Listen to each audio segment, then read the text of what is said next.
اچھا مذہب اسلام میں اس کا کوئی تصور نہیں ہے، بلکہ شدید ترین ممانعت ہے کہ ایک دفعہ مردہ قبر میں چلا جائے تو اس کے اور اس کے رب کے مابین کچھ ایسے معاملات اسٹارٹ ہو جاتے ہیں کہ بعض اوقات ان کا انکشاف مناسب نہیں ہوتا، کہ چیزیں منکشف ہو جاتی ہیں۔ جیسے بعض قبور اچانک کھل گئی تو دیکھا ایک نوجوان کا دیکھا تو زنجیروں میں جکڑا ہوا ہے، ایک نوجوان خود اپنا ہاتھ چبا رہا تھا، ایک کو دیکھا کہ اس پہ سانپ مسلط تھا، اس کے منہ کو جکڑا ہوا تھا۔ تو اس قسم کے معاملات ہو جاتے ہیں، تو یہ امانتاً دفنانے کا مذہب اسلام میں کوئی تصور نہیں ہے۔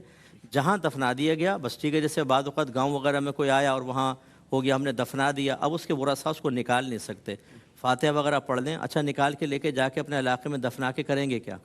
زمین تو وہی رہے گی نا۔ ہاں، قبرستان میں تو ویسے نہیں آنا انہوں نے، اور ایصال ثواب کرنا ہے تو اس کے لیے قریبی قبرستان ضروری نہیں، آپ تو دور سے بھی کر دیں، وہ پوری کائنات میں پہنچ جائے گا، اس لیے باہر نکالنا بالکل غلط ہوتا ہے۔ ٹھیک ہے، اور یہ قے کا مسئلہ بتایا تھا کہ دیکھیں 3 شرائط جمع ہوں گی تو روزے میں قے کی وجہ سے روزہ ٹوٹے گا۔ نمبر 1 روزہ یاد ہو، نمبر 2 جان بوجھ کر کوئی عمل کیا ہو، اور نمبر 3 منہ بھر قے ہو۔ منہ بھر کا مطلب اتنے پریشر سے آئے جس کو روکنا بہت مشکل ہو۔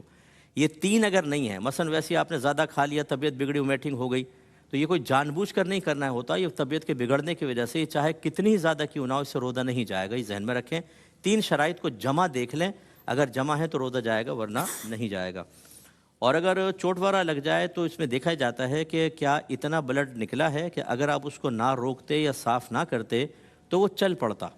اگر وہ چلنے کی صلاحیت رکھتا ہے، جس کو ہم بہنے کی صلاحیت بھی کہتے ہیں، تو روزہ وضو ٹوٹ جائے گا، چاہے آپ نے بہنے نہ دیا ہو۔ مثلا تھوڑا سا بہا تو نکلا، آپ نے صاف کر دیا، پھر نکلا صاف کر دیا، پھر نکلا صاف کیا، اب بہنے تو نہیں دیا، لیکن آپ غور کریں گے اگر میں اس کو نہ روکتا تو کیا بہہ جاتا کہ نہیں۔ اصل بہنے کی صلاحیت ہے، فزیکلی طور پہ بہنا ضروری نہیں ہے، تو لہذا اگر آپ کو گمان ہے کہ میں نہ روکتا تو یہ بہہ جاتا تو وضو ٹوٹ جائے گا۔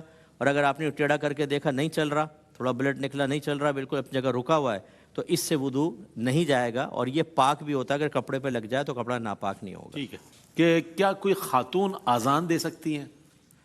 دیکھیں، عورت کے لیے اذان دینا مکروہ تحریمی لکھا ہے، یعنی اس صورت میں کہ جب کوئی اسپیکر وغیرہ پہ دے اور اس کی آواز لوگوں تک پہنچے تو یہ غلط ہے۔ گھر میں ہیں، نماز پڑھ رہی ہیں، ہلکی سی اذان دے لی کہ مردوں تک آواز نہیں گئی برکت کے لیے، تو اس میں کوئی منع بھی نہیں ہے، لیکن ایسی اذان جو مرد دیتے ہیں کہ دور تک آواز پہنچتی ہے، یہ مکروہ تحریمی لکھی ہے، یعنی گناہگار ہوں۔ ٹھیک ہے، کالر ہے۔